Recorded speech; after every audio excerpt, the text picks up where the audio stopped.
Welcome to It's Tomorrow News. I am Hena Talati. Somalia floods caused devastation and displacement. Flash flooding from the heavy rains killed dozens and affected 300,000 people in the Ethiopia and Somalia in March 2023. The damaging flooding came after the region had experienced almost 3 years of extreme drought.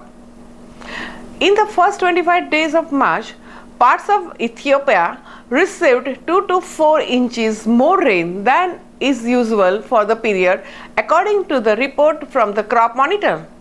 Normally, the long rains begin in Kenya and move north to Ethiopia and Somalia, said the climate scientist at the Cardiff University in the United Kingdom. But this year, the rain started concurrently, and last 2 weeks of March were incredibly wet in all 3 countries.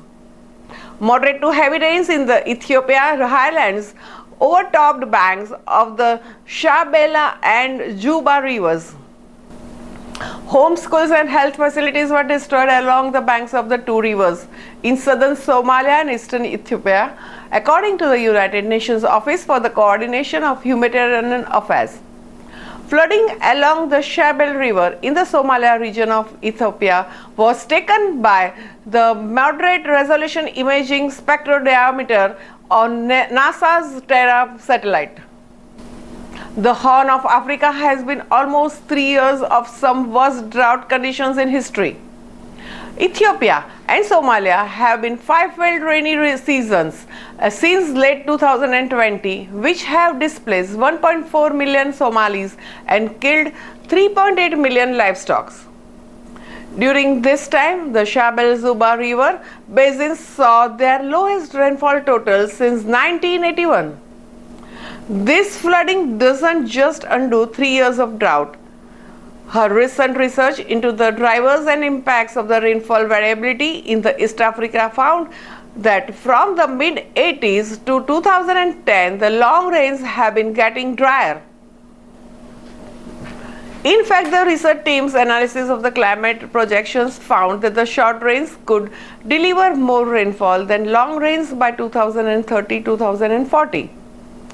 More than 1,000 hectares of the cropland have been swamped by the recent rains, challenging the agricultural economies in the Ethiopia and Somalia. Agriculture employs 67 to 80% of the people in these countries respectively, and much of the farmland in the region is rain-fed. Although rainfall can provide some relief, intense rainfall following extensive drought can wash away crops and topsoil. Most of the farms in the area also lack the infrastructure to store water for the future use.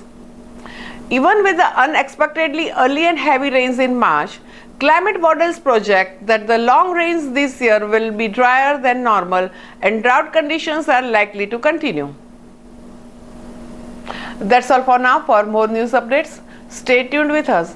It's Tomorrow News. For more global weather updates like this, subscribe our channel and hit the bell icon for regular updates.